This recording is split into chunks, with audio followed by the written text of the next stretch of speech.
भगवान राधा कृष्ण के चरणारविंदों में शतकोटि नमन बंदन। मित्रों को, जिज्ञासुओं को, धर्म प्रेमियों को, ज्योतिष विज्ञान प्रेमियों को हर हर महादेव बम बोले नमः शिवाय। मित्रों, आज कमेंट डे है, कमेंट का दिवस है। पहला कमेंट मुकेश जैन का है। जैन साहब ने लिखा है, उत्तम ज्ञान एवं जानकारी दी आपने पचौरी गुरु जी। राहु का प्रैक्टिकल प्रयोग, वाह क्या बात है, धन्यवाद जी। हाँ जैन साहब, आपने अच्छे अच्छे को फंसाता है राहु, रंग को राजा बनाता है राहु। ये आपने वीडियो देखा है। नमस्कार, जय श्री कृष्ण गुरु जी। आगे का कमेंट दिनकर दाम्या क्या है, उन्होंने अपना जन्म विवरण भेजा है। शशयोग बता रहे हैं अपनी कुंडली में, और उसका लाभ नहीं उनको मिल रहा है। शशयोग के साथ भी व्यापार करने लगे आप तो दिनकर जी, उसका लाभ कब मिलेगा? अरे बना हुआ है तो ईश्वर पर भरोसा करो, समय का इंतजार करो और अपने इस प्रश्न को जन्म विवरण के साथ व्हाट्सएप पे भेज दो। आपको आंसर मिल जाएगा कि शशयोग का प्रभाव आपको कब मिलेगा। पर्वत नाम का राजयोग आपने सुना है, तब आपने कमेंट लिखा है शशयोग का। टाइम बता देंगे तभी मिलेगा। व्हाट्सएप पे भेज दें अपना प्रश्न दिनकर जी। नमस्कार। देवव्रत पांडेय ने लिखा है, धनु लगन की चर्चा का वीडियो कब आएगा? धनु लगन की चर्चा का वीडियो आ जाएगा, समय आने दो। जब चर्चा हो रही है तो धनु लगन की भी चर्चा होगी। ऐसा तो नहीं है कि धनु लगन के विषय में चर्चा नहीं होगी, होगी। समय का इंतजार करें। नमस्कार। आगे श्वेता अग्रवाल ने लिखा है, जय श्री कृष्ण, प्रणाम गुरु जी। कुंभ लगन की कुंडली में धनेश और लाभिश बृहस्पति अगर वक्री हो एंड दशम भाव में बैठा हो एंड केतु एकादश भाव में बैठा हो, तो क्या महाधनी योग है?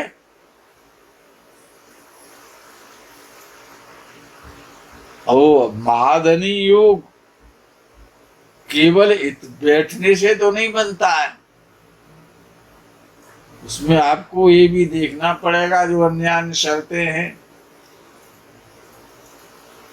कितनी डिग्री पर है, किसकी दृष्टि है, अवस्था क्या है, ये सारी बातें उसमें गणना की जाती हैं। चंद्र राशि से कौन सा ग्रह कहाँ बैठा है, लगन से कहाँ बैठा है, सूर्य लगन से कहाँ बैठा है।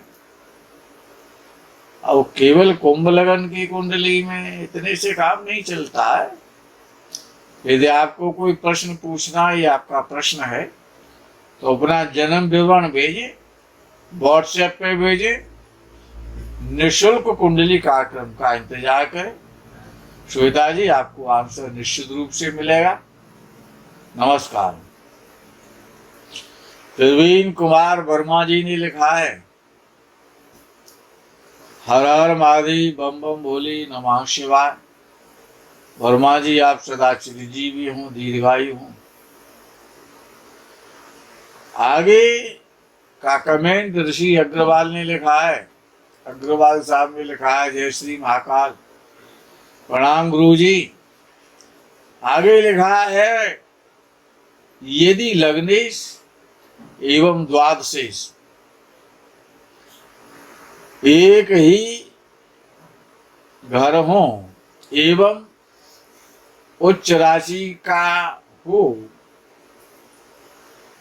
कर भाग्य भाव में बैठा हो तो क्या यह पर्वत युग माना जाएगा? अब इतना तो पर्वत युग नहीं बताया था हमने कि लग्नेश और द्वादशीश। हमने उसमें ये कहा है कि लग्नेश और द्वादशीश, हमको अपने वचन याद है, वाक्य याद है कि लग्न का स्वामी लग्नेश और द्वादश भाव का स्वामी द्वादशीश एक दूसरे से केंद्र में बैठे, एक दूसरे से केंद्र में हो तो भाग्य भाव लगन से केंद्र तो है नहीं। आपने लिखा है कि वो आपके भाग्य भाव में बैठे हों तो, अब भाग्य भाव लगन का केंद्र तो है नहीं। अच्छा, विषय एक द्वादशीश को भी आपने उसमें बिठा दिया है, तो हमने जो कहा है उस पर ध्यान पूर्वक उसका श्रवण करें। तो हमने कहा कि लग्न का स्वामी लग्नेश द्वादश भाव के स्वामी से केंद्र में हो और द्वादश भाव के स्वामी से लगन भाव का स्वामी केंद्र में हो। कहां पर हो ये तो आपको सोचना पड़ेगा, तभी पर्वत नाम का योग बनेगा। क्योंकि ये योग जैसे पर्वत बड़ा अधिक और शक्तिशाली होता है, इसी प्रकार से ये बड़ा बलवान और श्रेष्ठ योग है। नमस्कार। गोपीनाथ जी ने कमेंट भेजा है, अपना जन्म विवरण भेजा लुधियाना पंजाब से। इष्ट देव कौन, अच्छे बुरे ग्रह कौन से हैं, किसका दान करना चाहिए? गोपीनाथ जी, आप अपना जन्म विवरण व्हाट्सएप पर भेजें तो ये आपके प्रश्न का उत्तर आपको मिलेगा निःशुल्क कुंडली कार्यक्रम में, उसको आप देखते रहें। नमस्कार। आगे का कमेंट सुस्मित ने लिखा है। सुस्मित ने लिखा है, प्रणाम गुरुदेव, बम बम भोली, नमः शिवाय, जय गो माता की। आगे लिखते हैं, शिव पंचाक्षर मंत्र में ओम लगाकर जप करना सही है, क्योंकि ओम लगाने से कुल 6 अक्षर हो गए और कुंजिका स्तोत्र मंत्र के अंत में स्वाहा बोलते हैं। क्या अग्नि के साथ आहुति देते समय स्वाहा बोलना उचित है, अथवा सामान्य जप करते समय भी बोल सकते हैं?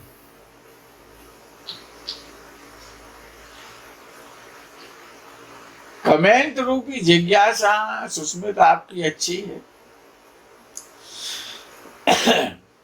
कि पंचाक्षर मंत्र का मतलब जिसमें 5 अक्षर होते हैं, ओम लगाने से वो शिव षडाक्षर हो जाता है।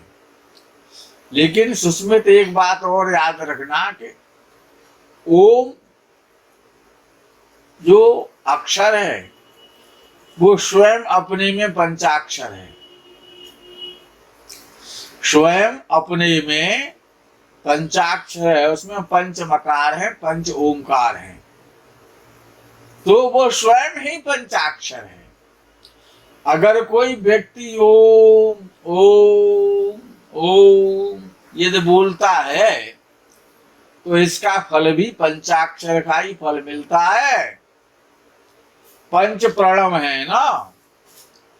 तो ओम अपने में स्वयं पंचाक्षर है और पंचाक्षर में पंचाक्षर लगाने की आवश्यकता क्या है? इसीलिए विद्वानों ने 5 अक्षर का उसको रखा कि नमः शिवाय।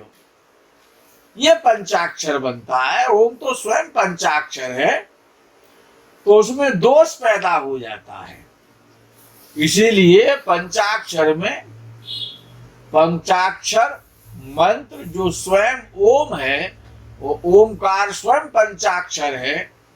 इसीलिए उसमें पंचाक्षर लगाने से और दोष उत्पन्न हो जाता है। इसीलिए पंचाक्षर को पंचाक्षर ही जपें। और केवल ओम बोलने से भी पंचाक्षर का आपको फल मिल जाएगा। अब आपने लिखा है कि कुंजिका स्तोत्र मंत्र के अंत में स्वाहा बोलते हैं। क्या अग्नि के साथ आहुति देते समय स्वाहा बोलना उचित है? अब कुंजिका स्तोत्र जितने भी तंत्रोक्त मंत्र होते हैं, जो तंत्र शास्त्र से लिए जाते हैं, उनमें हमेशा स्वाहा लगाया जाता है। तंत्रोक्त मंत्रों में स्वाहा लगता है, तो इसीलिए कुंजिका स्तोत्र मंत्र का में अंत में ओम लिखा हुआ है। तो जो भी तंत्रोक्त मंत्र होता है, जो कामना परक मंत्र होते हैं, जो स्वार्थ सिद्धि के मंत्र होते हैं, संसार में जिनसे स्वार्थ की पूजा की जाती है, उनसे कोई कामना की जाती है, निष्काम पूजा वो नहीं होती है, तो उसमें स्वाहा लगाया जाता है। अब आपने आगे लिखा है अग्नि के साथ आहुति देने से। अग्नि के साथ नहीं, अग्नि में आहुति देते समय, ऐसा लिखना चाहिए था आपको। तो क्या स्वाहा बोलना उचित है? अथवा सामान्य जप करते समय भी बोल सकते हैं। और जो वेद मंत्र है उनमें स्वाहा नहीं लगता है, और जो तांत्रिक मंत्र है उनमें स्वाहा का प्रयोग किया जाता है उस मंत्र को प्रभावी बनाने के लिए। स्वाहा लगाने से तंत्र का जो मंत्र है उसकी शक्ति बहुत गुने बढ़ जाती है। और जहां पर आपने अग्नि में आहुति यज्ञ करते समय वहां पर स्वाहा बोलना उचित है। तो स्वाहा यज्ञ नारायण की पत्नी का नाम है। स्वाहा और स्वधा, स्वाहा और स्वधा भगवान यज्ञ नारायण की 2 पत्नियां हैं। तो जब स्वाहा बोला जाता है तो वो यज्ञ नारायण की जो पत्नी है, वो देवताओं को, जिस देवता का नाम लेकर के आप आहुति दे रहे हैं, और बाद में स्वाहा इसलिए बोला जाता है कि उन स्वाहा नाम की जो धर्म पत्नी है यज्ञ देव की, यज्ञ नारायण की, वो उस हवि को, उस भोजन को उस देवता विशेष तक पहुंचाने का कार्य करती हैं। इसीलिए स्वाहा बोला जाता है।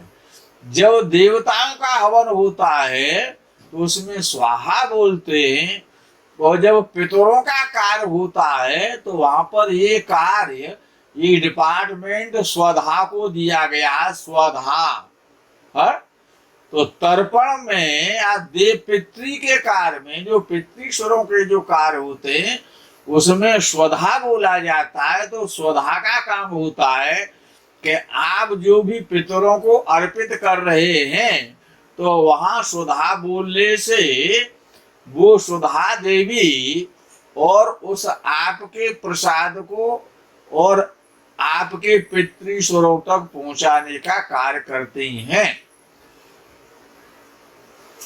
शायद आपकी जिज्ञासा शांत हुई हो। नमस्कार।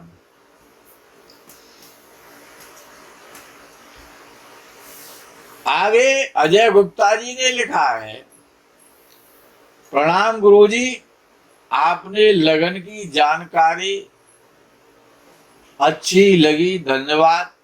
जय गौ माता की। वृश्चिक लगन और लग्नेश वाला ये आपने प्रकरण सुना है, उसको देखा है, आपको अच्छी लगी है, अच्छी है, सही है, इसलिए आपको अच्छी लगी है। नमस्कार। आगे धनंजय गुप्ता ने लिखा है, गुरुजी मैं एक लॉटरी टिकट लेना चाहता हूं जिसका ड्रॉ डेट 18 नवंबर है, तो क्या मुझे प्राइस लगेगी कि नहीं? मेरा नाम धनंजय कुमार है। भाई धनंजय आपका नाम तो ऐसा ही है, क्यों धनंजय जो नाम है वो साधारण नाम तो नहीं है, वो तो कुंती पुत्र अर्जुन का नाम है। और धनंजय तो हर लक्ष्य को प्राप्त करते हैं। धनु राशि का कुंडली, धनु राशि 2020 में उतरती 7.5 रजपा ढैया का आपने इस विश्लेषण को सुना है।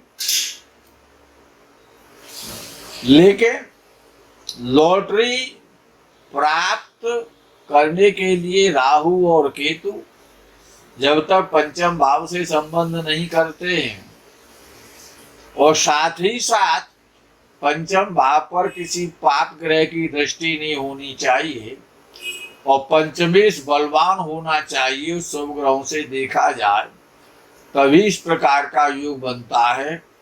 गुप्ता जी नमस्कारम। आगे मुकेश जैन ने लिखा है, गुरुजी मेरा वृषभ लगन है, शनि एकादश भाव में कुंभ राशि में विद्यमान है। अब बड़ी समस्या है कि आपने लिखा है कि आपका वृषभ लगन है और शनि एकादश कुंभ राशि में विद्यमान है। अब कुंभ राशि में शनि विद्यमान है या एकादश भाव में विद्यमान है, अब जो भी आपने लिखा है, लेकिन अब तक तो खास परिवर्तन नजर नहीं आया जैसा आप बता रहे हैं। आपने शनि के द्वारा बनने वाले अद्भुत राजयोग का प्रकरण देख करके, सुन करके आपने मुकेश जी एक कमेंट लिखा है, केवल बैठने से तो ऐसा नहीं हो सकता है। आपने रिप्लाई भी मांगा है, अपना डेट ऑफ बर्थ भेजा, जन्म समय कौन भेजेगा, स्थान कौन भेजेगा, पूरा जन्म विवरण भेजें और अपने प्रश्न को भेजें। मिलेगा या नहीं मिलेगा ये भी हम बताएंगे आपको। व्हाट्सएप पे भेजिए, निःशुल्क कुंडली कार्यक्रम का इंतजार करें। नमस्कार। आगे पंकज सिंह ने गत समय की भांति प्रत्येक वीडियो को ये देखते हैं, लेकिन हमेशा चरण बंदन भेजते हैं। ईश्वर आप पर सदा सदा कृपा करते रहे, ईश्वर से यही हमारी प्रार्थना है। नमस्कारम पंकज सिंह। आगे मुकेश जैन ने कमेंट लगाया, उत्तम विचार, शनिदेव के बारे में बताया, लेकिन आपने आयु के बारे में नहीं बताया।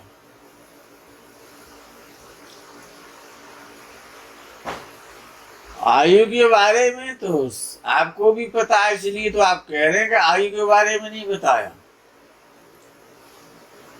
आप स्वयं ज्योतिषी हैं, ज्योतिष में आपका दखल है, उसमें आपका ज्ञान भी है, क्योंकि शनि आयु कारक होता है ना। तो जब शनि अच्छा है और अष्टमेश अच्छा है तो आयु तो बड़ी होती है। खैर आगे कभी वीडियो बनाएंगे तो उस पर विचार करेंगे, और आगे के विषय में तो हमने वीडियो बनाए हैं, उनको आप देख ले, कोई सी परेशानी, उसमें शनि का जिक्र मिल जाएगा आपको। नमस्कार।